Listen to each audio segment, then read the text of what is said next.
Okay, good morning. This is Ron. It's Saturday morning. I hope everyone has had a good week. Uh, since we last spoke, we had some storms come through, so I hope everyone fared well through the storms. And we'll get going this morning. It's already September. The year's continuing to go by rapidly, so it's September already. Good morning. Good morning. How we doing, sir? Doing well. Good, good. We're just saying it's already September. The year is rapidly going by. Had some storms this week, and hope everyone fared well through the storms. And we're ready to get started. We'll see if we have any questions or comments.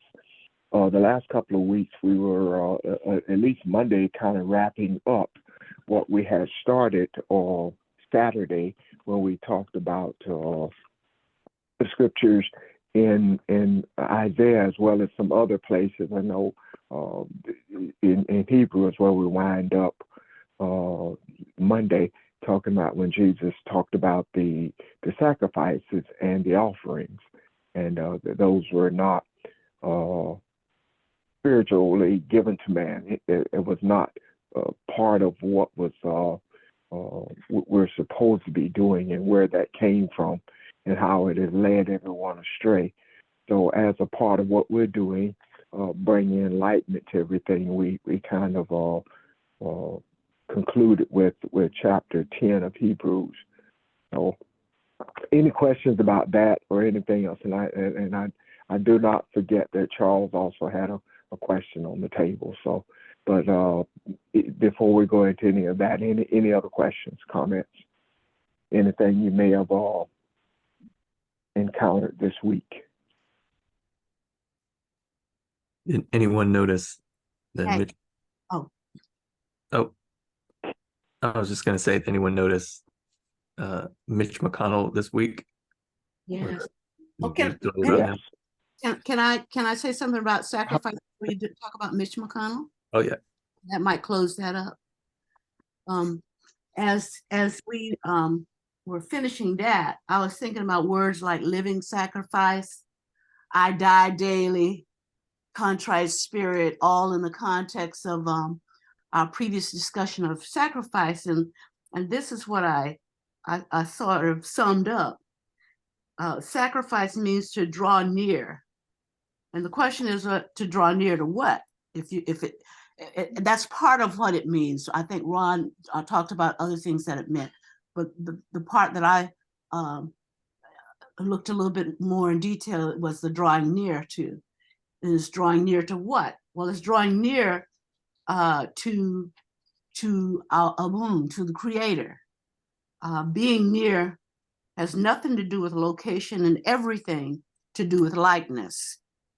So we draw near when we live its likeness, denying our animalistic, material, selfishness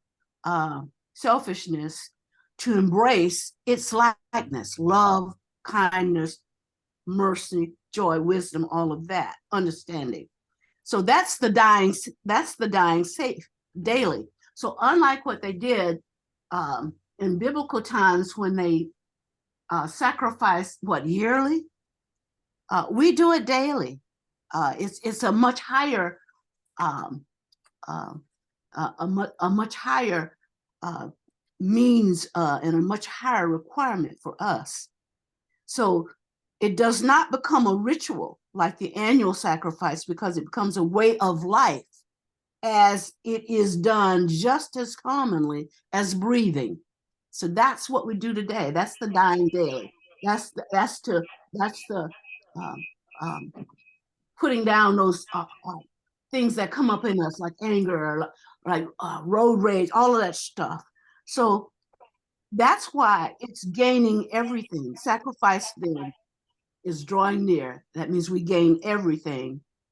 We give up this materialistic stuff, this selfish stuff, to gain eternity. So anyway, thank you. Thank you. That was beautifully said. I like that. That's why it takes all of us. That's why it takes all of us. Thank you. That summed up everything that was said. I have a comment. Any questions about that? Was that clear to everyone? Was someone saying something? Yes, sorry, Ron, that was Vermel. I have a question or inquiry, what Miss Barbara just said. I saw in the news where Maui's natives were asked, they got together in their, I guess their tribal group, and they were asking for healing of the earth. Is that kind of like a sacrifice drawing nearer? Well, it's sort of like not thinking of self, but understanding the connection that they have to the earth. Okay. That the earth is them and they are the earth, is the way they see it. They And- said shortly after they did that, the tree, banyan tree, started healing itself. And I thought that was kind of interesting what you were saying about doing something daily. And then non-natives started doing their getting in at their church meetings, they were getting together. And I thought it was just interesting that they understood they could heal. And the tree picks up everything picks up our resonance, and we can pick up the resonance and the vibrations of other things when we're very connected. So that's part of being near the creator, near not in location, but near in terms of likeness. So yeah.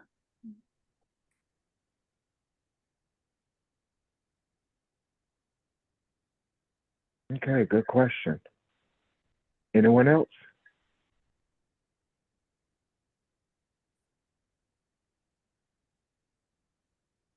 I have a question. Okay. Can you hear me? This is Audrey. Yes, ma'am. Hey, Audrey. Oh, good morning, everybody. I read this article this past week, and I think I sent it to all the teachers about the roots of Christian nationalism. And I wonder if you all read it. And my question is, how does that relate to sacrifice?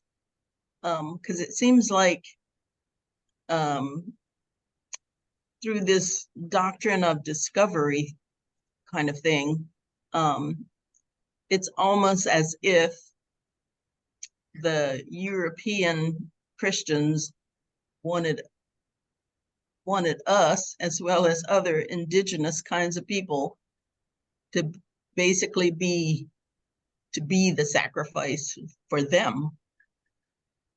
Can somebody elaborate on that at all? And then how does that all fit in and work together? I think that fits in more with that's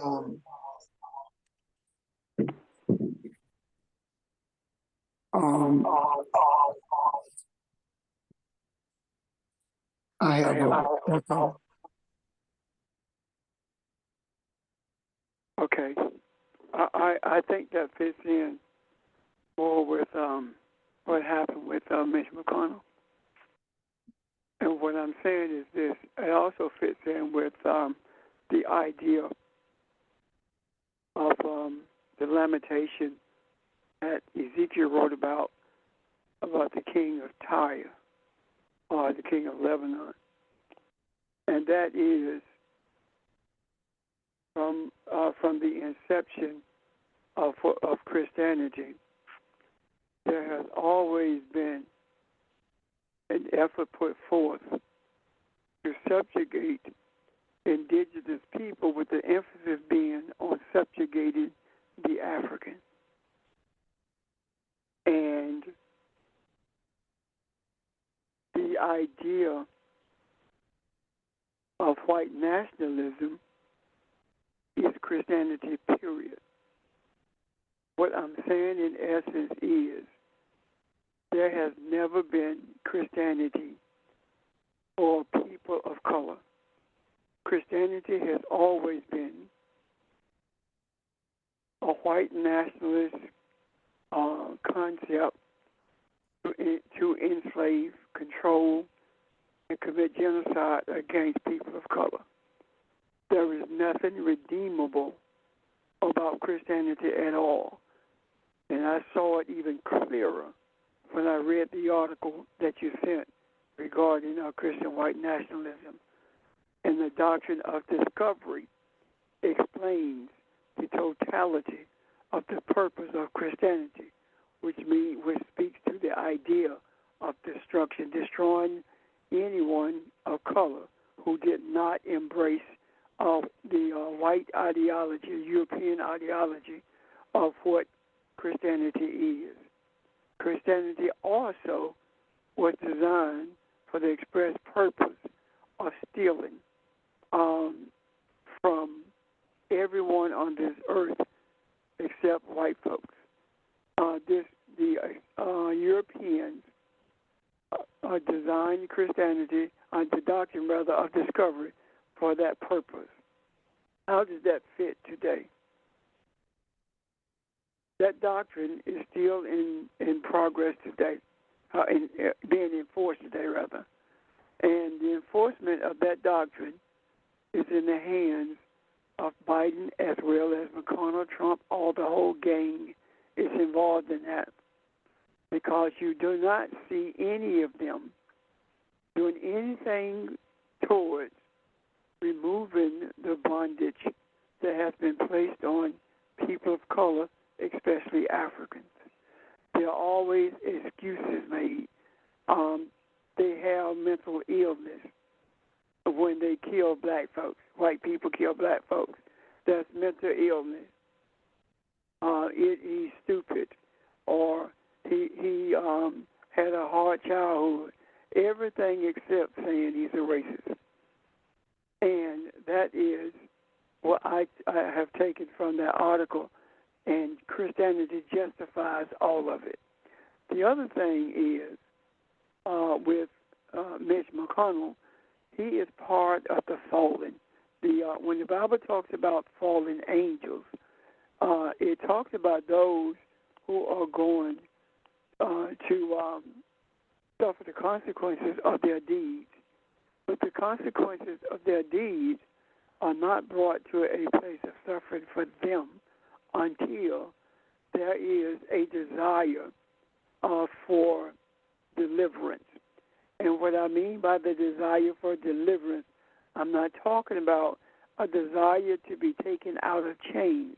I'm talking about a desire for spiritual deliverance, a desire for the restoration of the African and other people of color to the positions of spirituality that they held prior to this doctrine of discovery being instituted. If we look at history, we see that it was not just the African who was enslaved.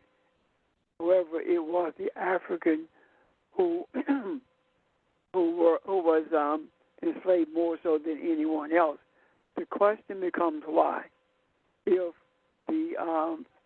the fallen ones speak to those who never had an affinity for God, or who never even made any efforts to have an affinity for God, but took everything that was held to be spiritual by indigenous people and made it a doctrine for themselves, then these are the fallen ones.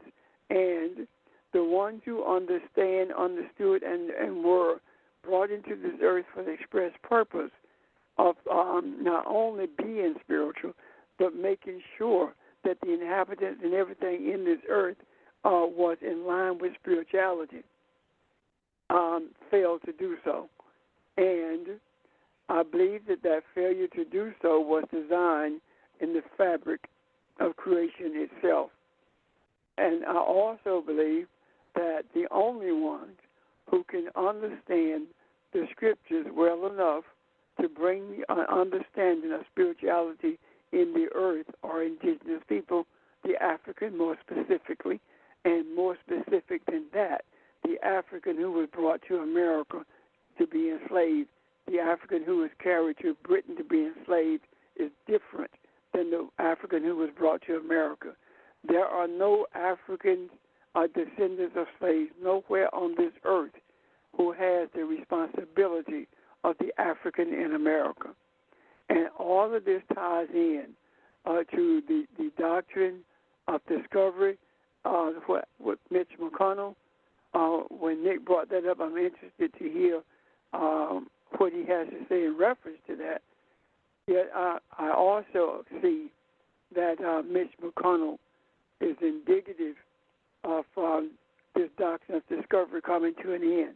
And some might say, but that's up to the Catholic Church. No, it's not. It's up to us to bring that and all other doctrines of racism to an end. And also, there may be those on this phone who don't see the value in discussing Mitch McConnell or racism in this nation or in this earth. However, that is the ploy of the European, separating reality from the scriptures, separating the darkness of the evilness of slavery from the scriptures. And we have bought so deeply into that until we get disturbed when we began to talk about racism and its relationship to the European and Christianity. We get disturbed when we talk about Christianity being the bedrock of racism, Christianity being the itself, Christianity being the chains that holds the mind and the mind of Africans to the degree that the African does not even want to know about itself, its origin, or understand that the colorful language in the scriptures, for example, that talks about the war in heaven, no war in heaven. Would you mute your phone, please? That colorful language is no different than the colorful clothes or the colorful food that the Aramaic mindset prepared. These colorful words are a description. They are idioms that make up a description of humanity. Has nothing at all to do with angels. So all of these things are so intertwined until they form a tapestry of change for humanity. Only if those who have been carrying the load of humanity on their shoulders see the value in standing up for righteousness and standing up and speaking the truth, not just the power, but speaking the truth about everything that is shown to them. More specifically, speaking the truth about what the scriptures were supposed to be as opposed to what they were made to be. In conclusion, why is it that the scriptures were used in the first place? The reason they were used in the first place is because they were very familiar to the African especially.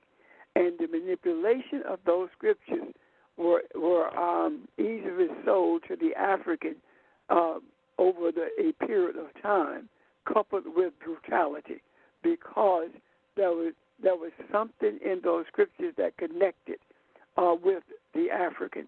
And because of that connectivity, it was not so difficult not to gradually manipulate and to brutally sell a belief into these manipulated words to the African for the express purpose of destroying the African and in turn also destroying the earth. I'm done. Thank you. I hope that helps, Audrey. Yes. So do we become the spiritual sacrifice in terms of what needs to be done to get rid of that? It depends on how you're seeing sacrifice in regards to us.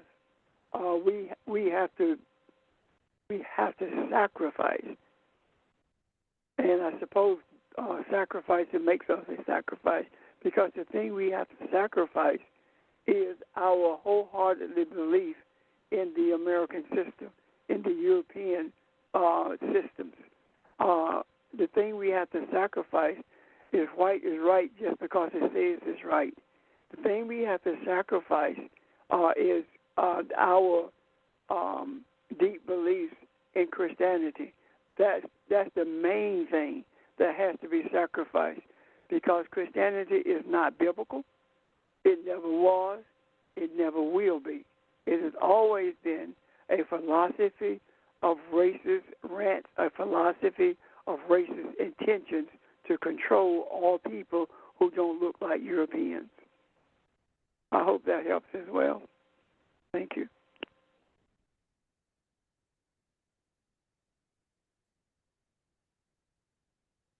I would add that, unlike before, where there were certain animals that became the item of sacrifice for the people, I would say that we are the sacrifice now.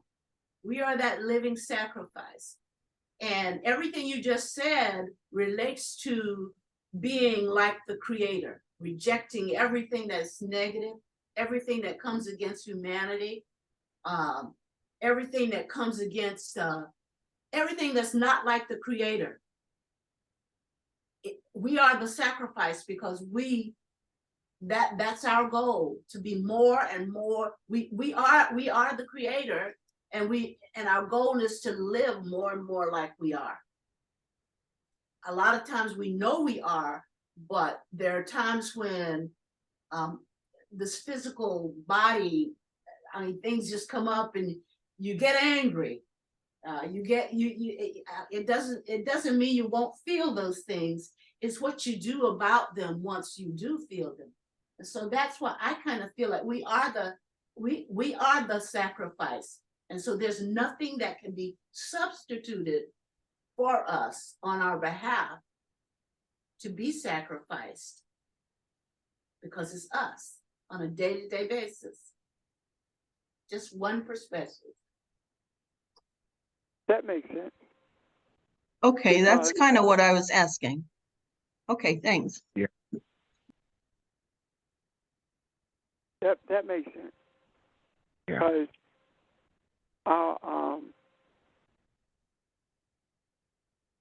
I'm done.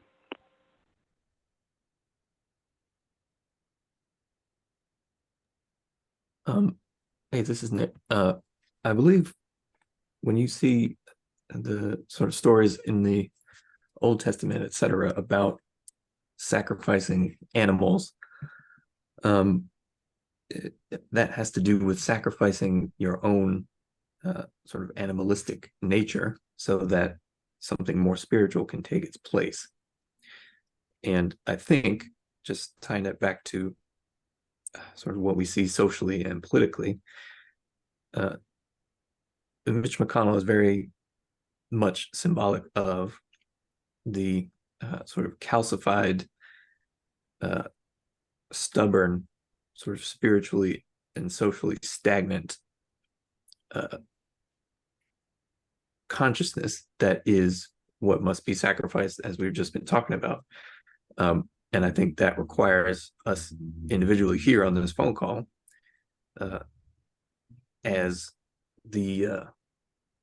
in many ways, a focal point of the influence of, or the influx of light or spirituality into the earth, to whatever extent we have that influence. It requires us to find all those places within the self that have, wherever we have become attached to that same sort of calcified, slowly dying, spiritually stagnant mindset, attitudes, etc., that we have taken on as a result of living within the context of a sort of white supremacist, Christian, etc. nation, and everything that does to your sense of connection and spirit. So Mitch McConnell is not only a symbol for that, he is the sort of canary in the coal mine, I believe, for the death of that mindset. Because he, being a baby boomer, as we call them, is in some ways, I believe, heralding the death of that entire mindset, which I believe, for the most part, will greatly weaken with the gradual passing out of this physical experience of the baby boomer generation, because it is, politically speaking and socially speaking, one of, as I said, complete calcification, stagnation, and unwillingness to change, which is to say an unwillingness to sacrifice what must be sacrificed in order to allow for growth and evolution that would essentially save us from ourselves. Anyway, thank you.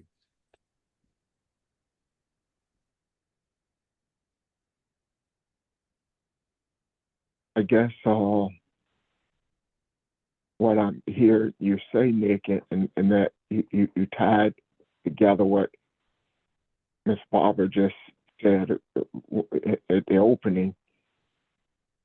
Sacrifice talks about slaughter something or to allow something to die. And it also talks about drawing near to bring something close. So through our meditation, if we are the sacrifice, we are the ultimate sacrifice. It is not talking about the animals, as has been stated. It is he who chooses to draw near to himself, to see himself. And as we draw near and see clearly who we are, what we are doing through these meditations is killing off these ancient principles that have ruled the universe for so long.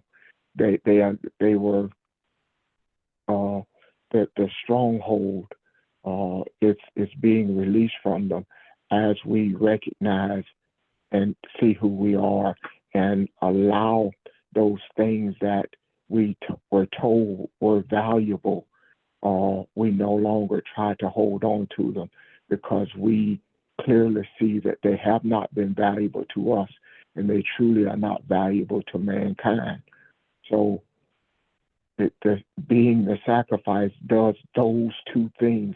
As you draw near, you also kill things on the other side of it, or things that appear to have been important to you or to mankind. So that's kind of what I heard you say, just in your words, kind of wrap the whole thing up and kind of redefine everything that we had already talked about. All right. Yes, sir. I'm in my mind. I'm hearing what Barbara said at the onset about sacrifice. We have always been the sacrifice, but we've not been the ones who chose to be the sacrifice. We've had pagan we've been the sacrificial animal or individuals, the sacrificial beings for pagans, for those who are ignorant of self. We have been sacrificed for the advancement of Christianity. We have been sacrificed at the hands of those who have sought gain wealth and easy life on our backs. But we have been taught that we are supposed to be that by virtue of buying into the belief of what sacrifice is, based upon what Christianity says it is, as opposed to what the scripture says. When we understand who we are, we realize then that yes, we are the sacrifice, but not for the greed of others, not for the purpose of putting others on a pedestal of power and authority, but a sacrifice. We voluntarily are the sacrifice for the express purpose of bringing humanity to a place of balance. And I do believe the day that Mitch McConnell closed his eyes and Trump is convicted, it's not the individual people, it's what they represent. When the Southern aristocracy of racist slave masters come to an end, they were in with a Mitch McConnell, and when the hidden enslavement of the minds of people of color is imprisoned or is convicted, I should say, is convicted, then we will see the end of the relics from the past ruling, and we will see also the end of Christianity's hold on this earth. That will be that loosening of the Christianity's hold on this earth will be the most powerful thing that we could possibly have brought into existence in this earth, because the universe is not going to do that. If we don't do it, it won't be done. And when I say if the universe doesn't do it, I'm talking about something external of us bringing this to an end. It is our desires and our realizing who we are. We are entities living from the inside out as opposed to outside in. And when we live from the inside out, that gives us the power, the strength, the wisdom to be able to bring all of this to an end. And at that point, what is it? Is it transpose? It change the understandings of what sacrifice really is.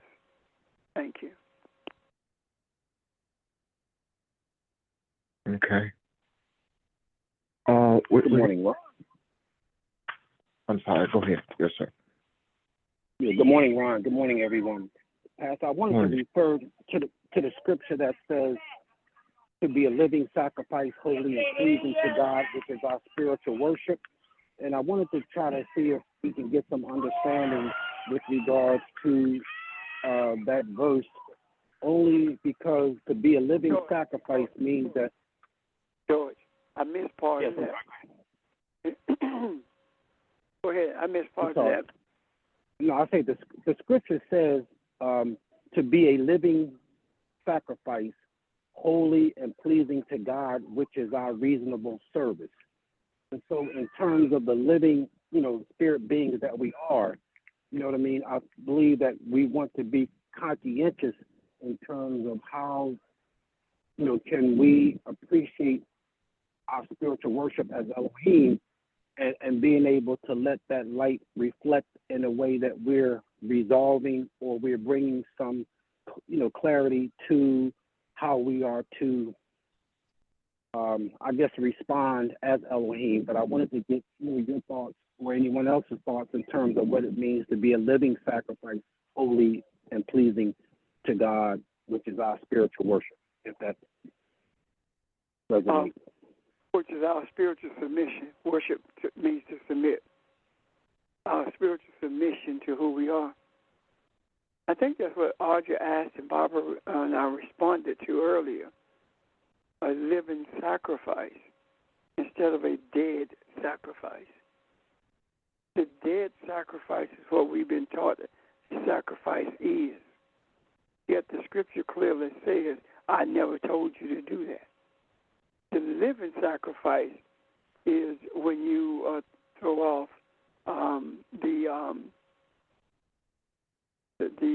shackles of false spiritual mentalities, of the shackles of religion that is designed to bring to be a dead sacrifice as opposed to a living sacrifice. I hope that's not confusing. And if it is, someone help me clear it up, please. Yeah, I can add to that, but anything before?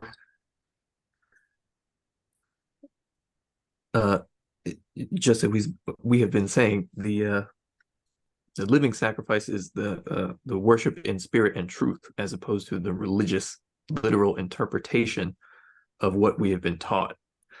The living sacrifice is the spiritual sacrifice. It's the one that you make when you remove your shackles, as Pastor Richard said, when you recognize your attachment to those things that produce spiritual death, and you let go of them. You make that sacrifice, which the word means to make sacred. You make yourself into or your intention or your consciousness into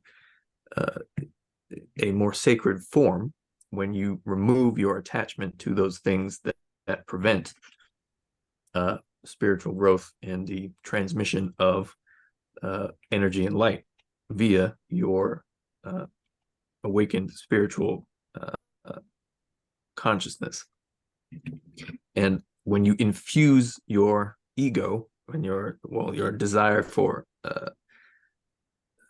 sort of materialistic things and your selfishness with the spiritual concept of sacrifice, that's where you get the physical act of, God forbid, killing another thing or whatever other form that you think sacrifice should take, rather than its spiritual intended nature, which is to cut away those things that, as I said, do not lead to life and what that is.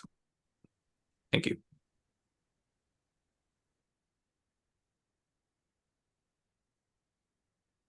Does that help, George? Does that answer your question? Yes, it does, and I think it makes me just reflect more on the inner being or the inner world versus the outside world. Because again, what we see with our eyes in the outer world, is that confusion, or can be that which distracts us or to separate us from who we truly are. But if we can appreciate the inner world in terms of us, tapping into our soul and our spirit, I think that's where, for me, to go back to that understanding or having a deeper understanding of that, helps me to, counterbalance what's happening outside the world. Yeah, but I'm clear though, Ron. Thank you. Okay, thank you.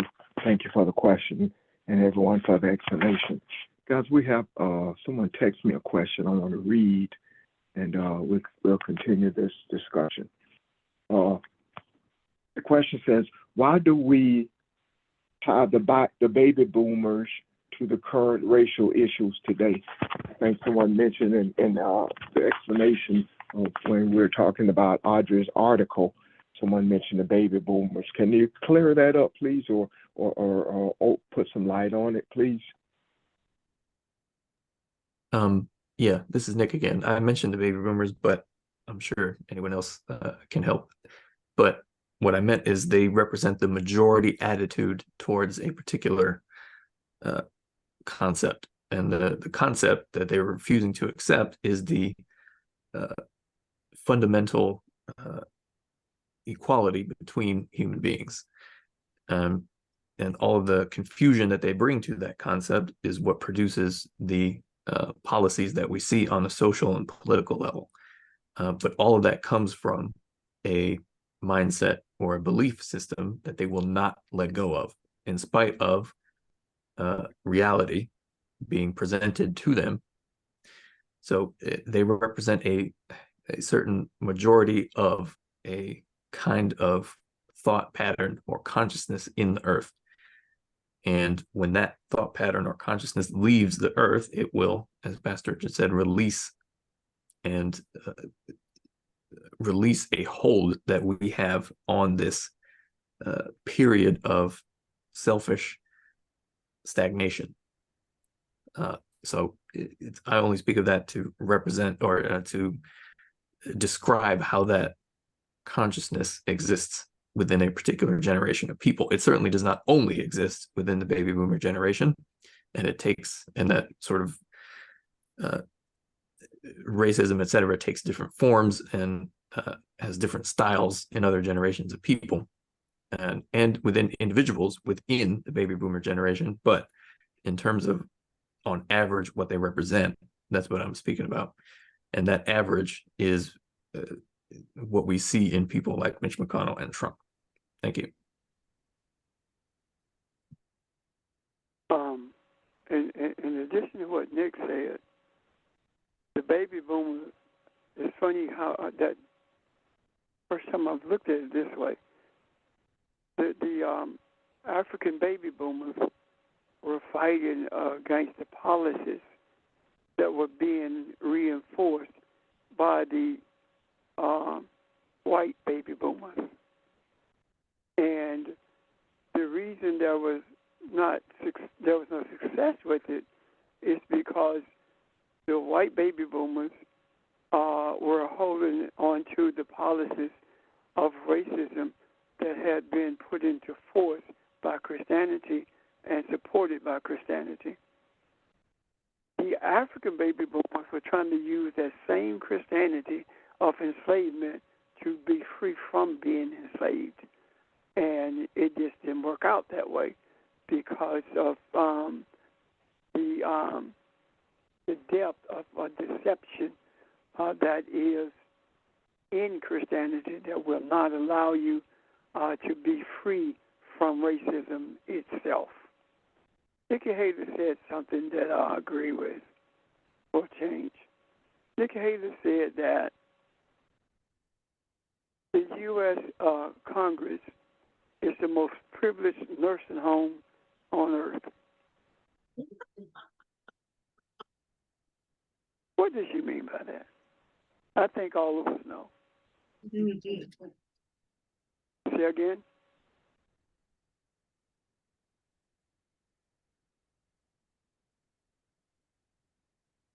Any questions about that, what I said or what Nick said? But I do agree that the Congress is the most privileged nursing home on earth because of the mindset of those who are actually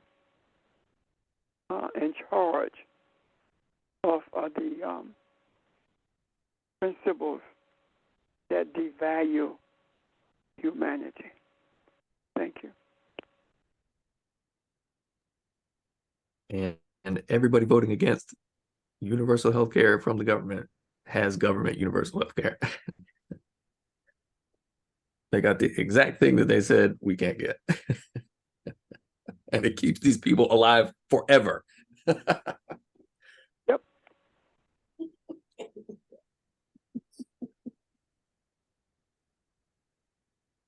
Any questions or comments, y'all, on anything that was said? Here's something that popped into my head while we were speaking.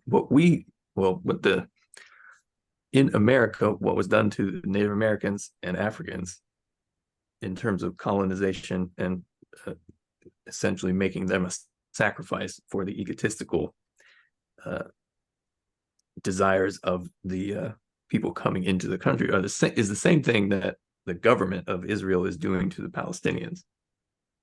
It's the same thing that we in America still do in various ways to ghettoize those groups of people, essentially, whose mindsets and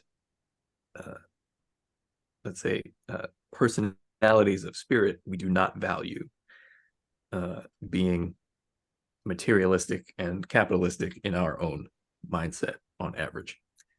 But I just wanted to point that out because it seems like a glaring similarity, and exactly why it is so difficult to sort of produce a movement that gets this kind of behavior to stop, this kind of willingness that we see at the governmental level to sacrifice people in this way. Thank you.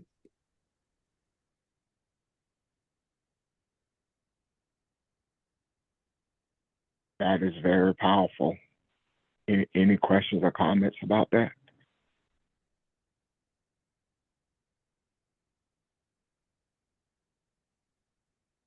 Okay.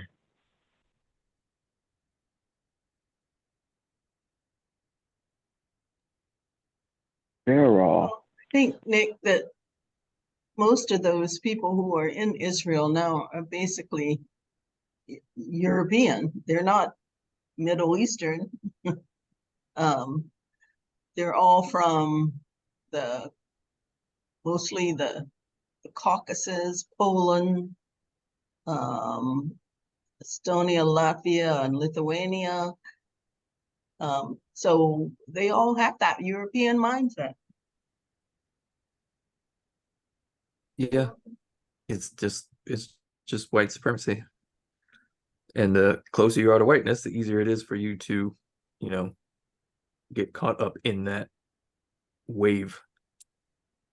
Because instinctively, we all want to identify with a group, and we like being included, and we don't want to be left out.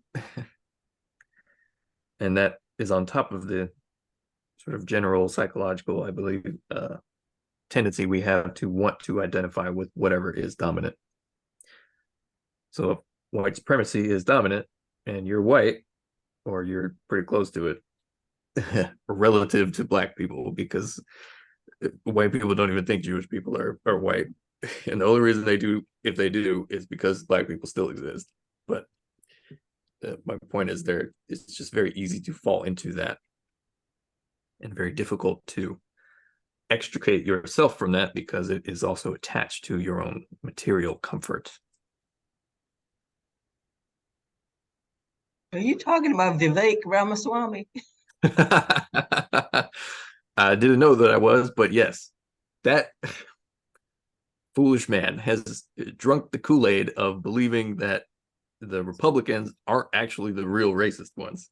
And he has done that because of money, which he got in a very underhanded way. If you've done any research into how he set up his companies and stuff, which I've just sort of overheard while learning about him. But yeah, he's done the same thing. He has convinced himself that he's one of them when he's not one of them. He just has the money that they have, and has, gotten high off his own supply. So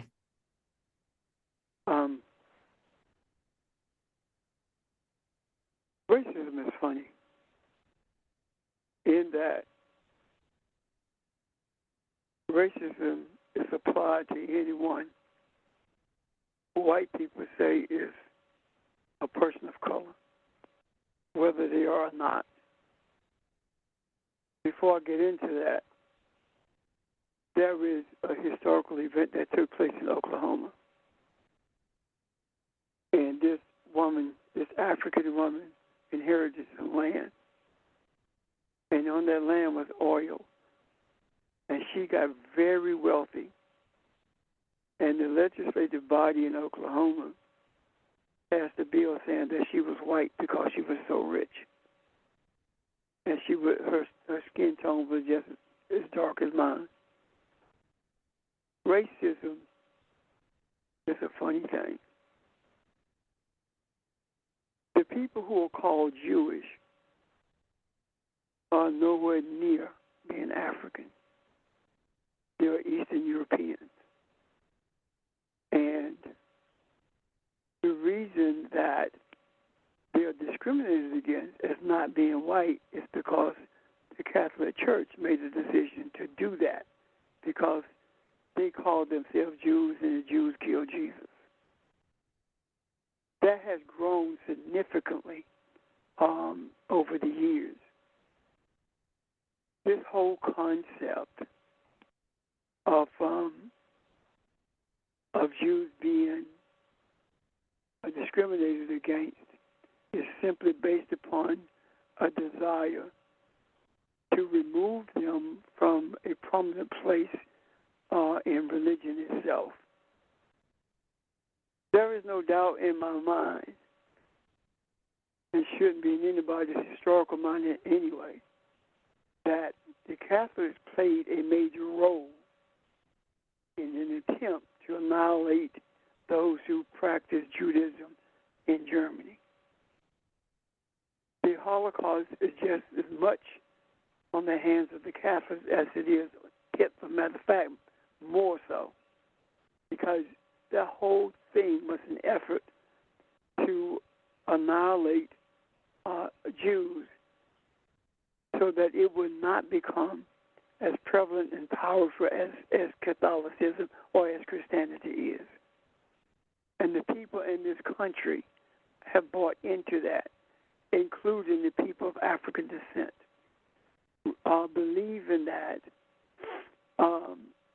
Jew is a nationality as opposed to a set of religious beliefs that someone embraces, and not even the beliefs that are truly out of the Middle East.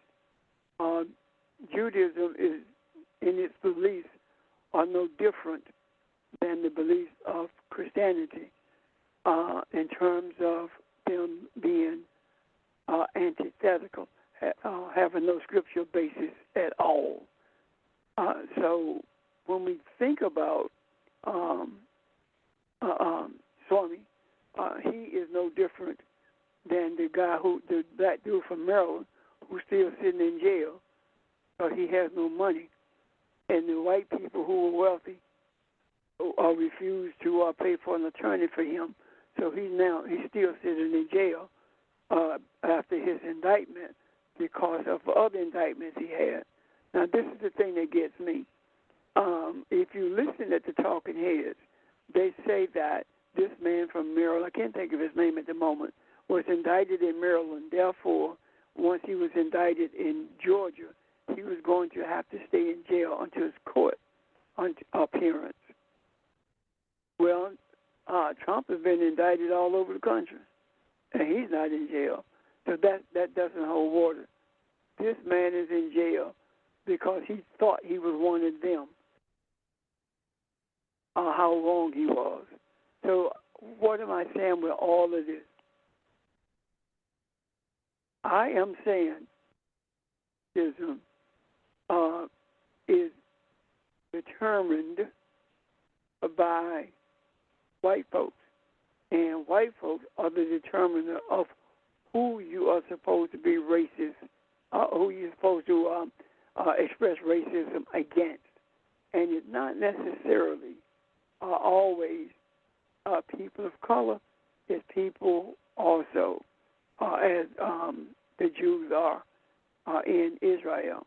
The only reason that this country has anything to do with the Jews in Israel, the Eastern Europeans who call themselves Jews anyway, only reason they have anything to do with them is because they have a racist presence in the Middle East. That's it. Beyond that, America doesn't even want to have anything to do with the Jews. And if you think I don't know what I'm talking about, America had the largest organization of Nazis on the face of the earth. There were more Nazis in America than there were in Germany. As a matter of fact, it was 2 to 3 times the number of Nazis in America as there were in Germany during the period of Hitler. I'm done. Thank you.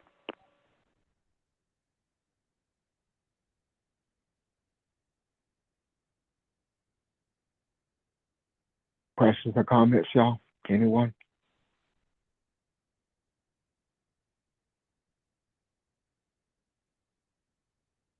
Okay. Where are we? Would you want to take a pause here, or do you feel like keep going?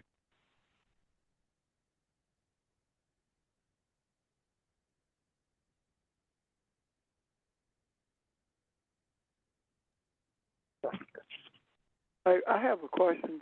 I think it was Vermel or someone who said they read where the Native Hawaiians did a ritual for the healing of the land. Yes. If you are able to send that, would you send that to me, please? Oh, I If didn't you can read find it. it. Was in the national news this morning. Okay. Oh, okay. Thank you.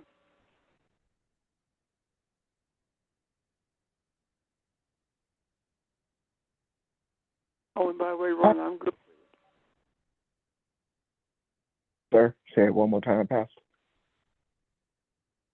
You asked about a pause. I said I'm good with that. There was someone else speaking there as I was. So, go ahead. Well, we can pause here and resume tomorrow if there are no other questions or comments. I think someone was about to say something, Ron, just as I started talking. Okay.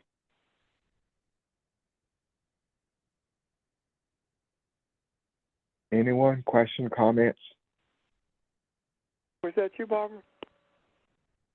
No, I think that was probably Vermel trying to respond to you, and then you were talking at the same time.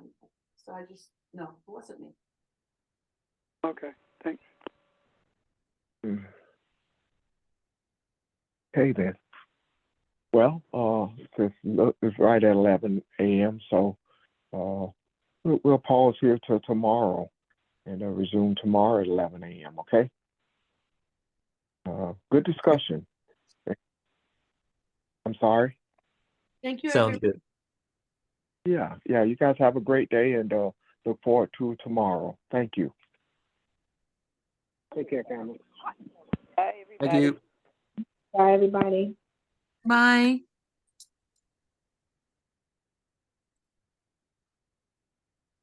Bye.